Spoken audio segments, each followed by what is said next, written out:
বাংলাদেশ বেতার রাজশাহী। এখন শুনবেন স্থানীয় বাংলা সংবাদ।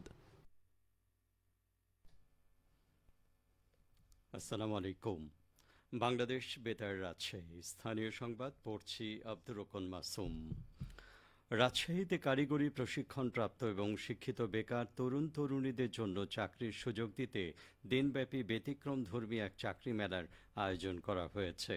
বেসরকারি সংস্থা ইউসেফ বাংলাদেশ রাজশাহী অঞ্চলের উদ্যোগে আজ সকালে রাজশাহী নব থিয়েটার ভবনে মেলার উদ্বোধনী অনুষ্ঠানে প্রধান অতিথি ছিলেন রাজশাহী বিভাগীয় কমিশনার খন্দকার আজিম আহমেদ। অনুষ্ঠানে সভাপতিত্ব করেন ইউসেফ বাংলাদেশের নির্বাহী পরিচালক ডক্টর মোহাম্মদ আব্দুল করিম। এ সময় বিশেষ অতিথি হিসেবে উপস্থিত ছিলেন জেলা প্রশাসক আফিয়া আক্তার, রাজশাহী বিশ্ববিদ্যালয়ের প্রফেসর ও ইউসেফ রাজশাহী ইনক্লুসিভ কমিটি সভাপতি চৌধুরী সরওয়ার জাহান। স্বাগত বক্তব্য রাখেন ইউসেফ বাংলাদেশ রাজশাহী রিজিওনাল ম্যানেজার শাহিনুল ইসলাম। মেলায় দেশের ২০টি স্বনামধন্য শিল্প প্রতিষ্ঠান অংশ নিয়েছে, যেখানে কোনো ধরনের রেজিস্ট্রেশন ফি ছাড়াই বিনামূল্যে প্রায় ২৫০ জনকে চাকরির জন্য চূড়ান্ত করা হবে। আগ্রহী প্রার্থীদের জীবন বৃত্তান্ত সংগ্রহের পর প্রাথমিক মৌখিক পরীক্ষার মাধ্যমে চাকরি চূড়ান্ত করা হচ্ছে। মেলায় মূলত কারিগরি পদগুলোতে বেশি গুরুত্ব দেওয়া হচ্ছে। এর মধ্যে রয়েছে web design, automobile, garments technician, machine tool operation, mechanic, electrician, welder, sewing machine operator, refrigerator ও এয়ার কন্ডিশনিং টেকনিশিয়ান এবং কম্পিউটার অপারেটর। রাজশাহীতে বাংলাদেশ সোসাইটি অব মেডিসিনের রিজিওনাল সামার সামিট অনুষ্ঠিত হয়েছে।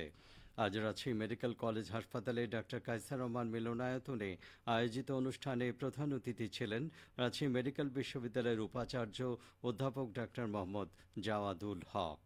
রাজশাহী মেডিকেল কলেজের উপাধ্যক্ষ অধ্যাপক ডাক্তার মোহাম্মদ জহিরুল হকের সভাপতিত্বে সম্মেলনে বিশেষ অতিথি ছিলেন ঢাকা মেডিকেল কলেজের উপাধ্যক্ষ অধ্যাপক ডাক্তার মোহাম্মদ ফারুক আহমেদ। রোগ নির্ণয়ে আর্টিফিশিয়াল ইন্টেলিজেন্সের ব্যবহার নিয়ে প্রবন্ধ উপস্থাপন করেন ৩ জন চিকিৎসক।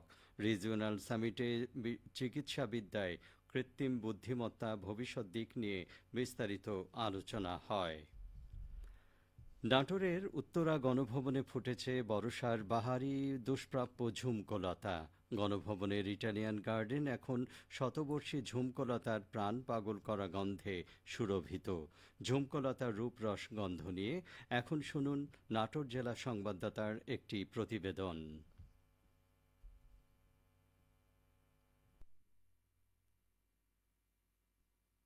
এই বর্ষায় উত্তরা গণভবনে ফুটেছে বাহারি দুষ্প্রাপ্য ঝুমকলতা। ইটালিয়ান গার্ডেন এখন শতবর্ষী ঝুমকলতার প্রাণ পাগল করা গন্ধে সুরভিত। এই ফুলের রূপ আর গন্ধ অনুভূতিতে আলোড়ন তোলে দারুণভাবে। তাই বোধহয় একে বলে প্যাশন ফ্লাওয়ার। গণভবনের হিসাব সহকারী নূর মোহাম্মদ জানান, দীঘাপতিয়া রাজার আমল থেকে শঙ্খ, চক্র, গদা, পদ্ম নামে চেনা হয়। আর এই ফুলটার মধ্যে যে 4টা অংশ বললাম, শঙ্খ, চক্র, গদা, পদ্ম, 4টা অংশই বিদ্যমান। এটা সনাতন ধর্মাবলম্বী, খ্রিস্ট ধর্মাবলম্বী দুই ধর্মের কাছেই খুবই তাৎপর্যপূর্ণ ফুল। সনাতন ধর্মাবলম্বীরা এই ফুলটিকে মানতী ফুল হিসেবে চেনে এবং খ্রিস্ট ধর্মাবলম্বীরা এই ফুলটাকে এটাকে যীশু খ্রিস্টের ক্রুশবিদ্ধ যে সিম্বলটি আছে সেটা খুঁজে পায়। আর এটাকে এখন আমরা ঝুমকলতা হিসেবে চিনি। দর্শনার্থী নাটোর মহারাজা জগদীন্দ্রনাথ উচ্চ বিদ্যালয় ও কলেজের উদ্ভিদ বিজ্ঞান বিভাগের প্রভাষক মাসুমা সুলতানা বলেন, শতবর্ষী ঝুমকলতার গাছটি শুধু ফুলেই অনন্য নয়, পাতাগুলোর ভিন্নতাও চোখে পড়ার মতো। এর পাতা অনেকটা যেন করতল, করতলে যেন 3টি আঙ্গুলের সমাহার, 3 ভাগে বিভক্ত। পাতার চারপাশে খাঁজ কাটা।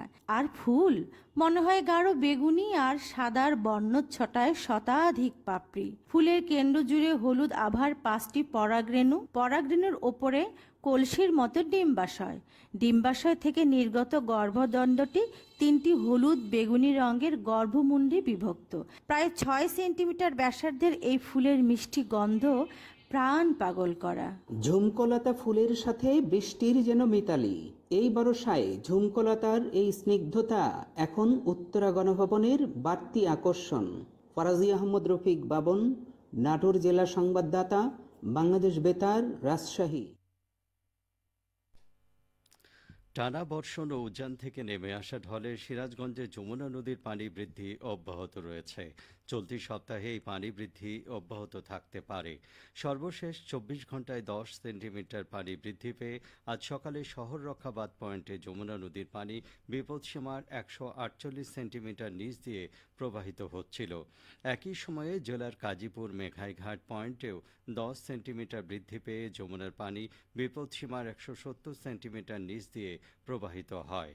বাংলাদেশ পানি উন্নয়ন বোর্ড সিরাজগঞ্জের উপবিভাগীয় প্রকৌশলী মোহাম্মদ নাজমুল ইসলাম বলেন, যমুনা নদীর পানি বৃদ্ধি অব্যাহত রয়েছে। চলতি সপ্তাহে পানি বৃদ্ধি অব্যাহত থাকার পূর্বাভাস রয়েছে।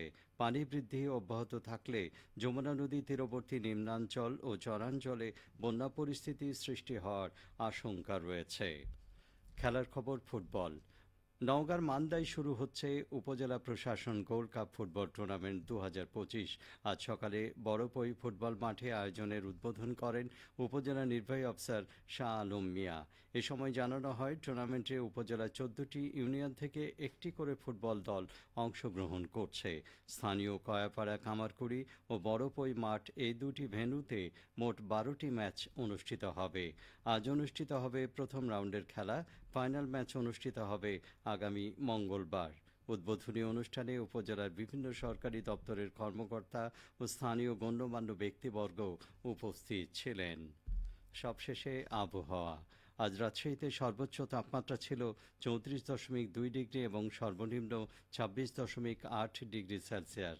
বিকেল ৩টায় বাতাসে আপেক্ষিক আর্দ্রতার পরিমাণ ছিল ৮৭%। রাজশাহী ও পার্শ্ববর্তী এলাকায় আজ সূর্যাস্ত সন্ধে ৬টা ৫৭ মিনিটে। সংবাদ শেষ হলো। আমাদের পরবর্তী স্থানীয় সংবাদ সন্ধে ৬টা ৪৫ মিনিটে।